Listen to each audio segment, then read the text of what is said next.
Ah, this is perfect. Hey, what's up everybody? It's Carl, aka Carl Drum Tech, and today let's talk about one of the most effective ways to practice and teach. Cue the music.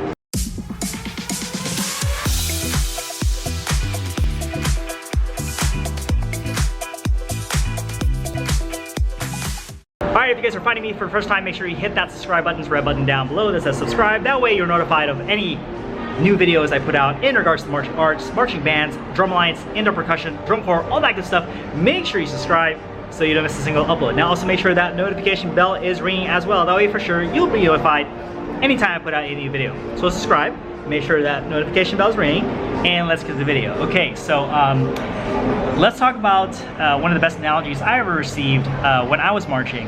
An instructor told me that, you know, like we would work on specific things, and it would always be like the parts that, you know, maybe were not the cleanest, or, you know, that things just weren't working out right. And he put it like this, like the reason why we do this is because it's triage, right? So what is triage? Like, you know, if you're in a hospital situation, okay, and patients were coming in, and some patients had headaches, have a slight cut, you know, like really minor injuries and illnesses, right? And then maybe who has a cold, right? And then, you know, on the other hand, you have patients who has a severed arm, you know, who can't breathe, you know, has a very bad illness. Who would you treat first in that situation, right? You would treat the person who has the worst injury, the worst sickness, or, you know, the person who may, you know, die right away, right? And I think, or you know, if you don't treat them, like they'll literally like die, right? So like, you know, versus the people who will be all right with a cut, will be all right with a headache, will be all right with a cold, right? This can also apply to, you know, like, you know, if you want, I think we really want to get technical, not that I'm a doctor, you know, but like, I'm sure it also has something to do with, you know, you treat the patients who have the most chance of surviving, right? But let's take it as like, you know, triage. Or another analogy that could be used is like, you know, putting out the worst fire. So you're a firefighter, right? And then, you know, you go to a place where there's an inferno, right?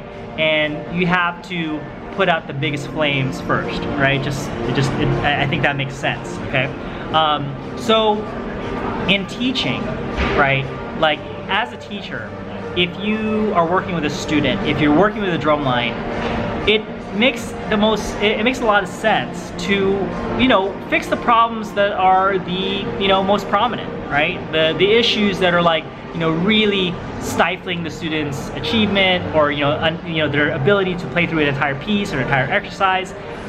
You know, if there's mechanical issues, technical issues that's hindering them, attack the worst issues first. Address those issues first, work on those things, and don't spend time on things that the student does well. Does that make sense, right? Like that, I think that is one of the most efficient ways you can use your time. Like for example, if as a private drum instructor, I only have an hour a week with a student, and, you know, it does me no good to spend time on things that the student does well.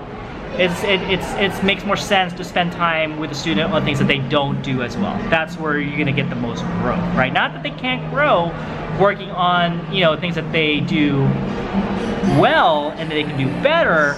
I think you will see the most returns on your time investment for both you as a teacher and the student if you work on the parts that they're struggling with the most. Now, as a student, okay, you need to take this exact same approach as well, right? Like, you know, and I've heard this also from other teachers where they say, you know, work on the parts that you're not as good at, right? Don't work on the parts that you do well, right? Like let's say if it's a memorization issue, right? If you have the opener memorized and you don't have the ballad memorized, should you spend time running through the opener? Yes, but not as much time. You should spend most of your time on the ballad. Does that make sense, right? Or like you get some new music. All right, like we got the opener now, we got the ballad down, here's the closer. Well, you should probably be spending most of your time in closer. I think that just makes sense, right? But I think, you know, I make this video and I say this because maybe some people are, you know, and it's possible, right, to, you know, be really in love with the things that you do well and be like, yeah, that sounds good, that sounds awesome. And you should have those moments where, you know, you can enjoy the success that you have, you know, hear yourself you know, playing the notes well, executing at a high level, and just hype off that. I mean, I think that energy is good too.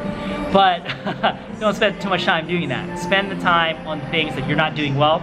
Spend time on things that, you know, where that needs the most attention, basically, right? So, Welcome to Drumming is Easy lesson number 1. If you can bounce a basketball, you can bounce a drumstick. I can bounce a drumstick fast, but I can't bounce a ball very fast. hopefully this video gave you some insight. Sorry for the crazy hair and, you know, obviously I need to shave and stuff like that.